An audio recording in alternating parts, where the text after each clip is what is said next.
What's going on, gamers? Today we'll be diving into a little bit more Gotham Knights and going over some new info that's been released yesterday, or should I say confirmed yesterday. There's definitely something you want to know about if you're thinking about buying the game, especially if it's on console. So if that interests you, that's coming up next.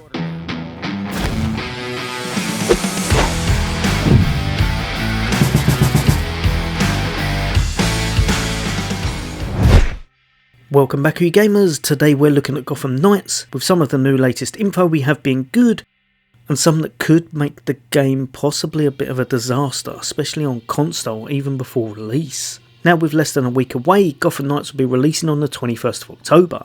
And let me get this out of the way, I'll still be getting the game and playing it to PCs, bringing out some content. That way, if you're not sure whether to get it or not, you'll be able to have a little look, see if it's for you. But they have actually released a few statements recently, some that you should probably know if you're thinking about purchasing the game. Now, one, on the upside, something that's being implemented in the game is a new mode for Gotham Knights called Heroic Assault. This is going to be a new multiplayer mode completely separate from the campaign, and has yourself and up to 3 of your friends, so 1 to 4 players, competing in an arena-like environment, taking on enemies and trying to complete each floor, with there being a total of 30 floors in all. Now, I for one think that this is great, as I love arena type modes and horde modes in game, especially if they're tough and you can receive special rewards when you complete certain stages. It being up to 4 player is also great for anyone who wants to grab some buddies and have some fun. However, with it just being 30 floors, I can't see it being something you'll invest too much time into unless they update it or put more into it in the future. If it's set floor scenarios, which it probably will be rather than randomly generated, it will probably be something that you don't invest too much time into, but will definitely be a fun co-op experience, and anything that adds to the life of a game is always a great addition. So I'm hoping they enhance this further down the line, put more into it, and maybe it might be something you'll sink quite a few hours into then. But now over to the not so good news, or well, pretty bad news for some people. This comes from the executive producer of Warner Bros. Montreal Games, that's Fleur Marty. Apologies if I'm butchering the pronunciation, but she went on to state that she knows a lot of people have been wondering about the performance for Gotham Knights on console. She then issues a statement: due to the type of features we have in our game, like providing a fully untethered co-op experience in a highly defined open world, it's not as straightforward as lowering the resolution to get higher frames per second. For this reason, our game has no performance or quality toggle and will run at 30 frames per second on consoles. No! No! So, first off, not tethering the players to each other is a great thing. I really like that in multiplayers, being able to move around, do what you want. Not pinging back to your host is absolutely amazing, as sometimes that can make the whole experience absolutely awful. So that's a plus. But then back to the elephant in the room, the 30 frames per second on console.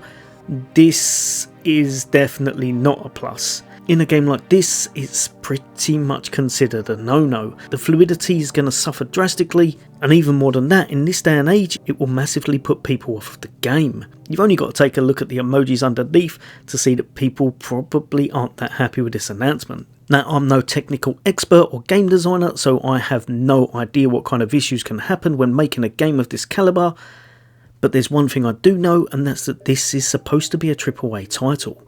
It's a big franchise from a big developer and studio, and has a big price tag to go with it. This game should be announced and people should be frothing at the mouth ready to buy it. However, now this just won't be the case for people on console, as they'll very much be hesitant about it. They haven't gone on to mention PC, so I'm guessing with a nice PC, 60 frames per second will be fine. But now, just in case anyone's not sure what FPS actually means, just putting it across quickly, in general the higher frames per second means the gameplay will be a lot smoother and the actions will feel a lot more fluid, because you're capturing more images per second, meaning the motion's just going to look nice with no real issues. Best way to think about this would be to imagine a flickbook with more pages. Less pages it is, the more choppy and a little bit worse off it looks. Most games are currently optimised to 60 FPS, which is usually pretty perfect, and some gamers, especially if they're in competitive games, actually like them a little bit higher at 120. But 30, not much comes out of 30 now, and the reason for that is it just doesn't look perfect in gaming. Now, I'm not going to knock the game before it's out, because I actually really want this game to be successful.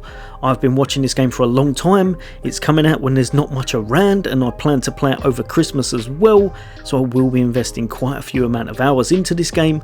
As such, I'm hoping everything goes well, but this announcement has definitely put a bit of a sour taste in my mouth, as well as probably a lot of other people's mouth, meaning that the publicity around it is not going to be the best. And for a game of this scale, that's definitely not going to be what they're after upon release. But yeah, let me know in the comments what you all think. I still am hopeful, but that might just be the eternal optimist in me. Let me know in the comments, are you going to be buying it? Are you definitely put off now? Or are you going to wait and see how things go? But as always, for all things gaming, for all things Xbox, take care. I'll see you on the next day.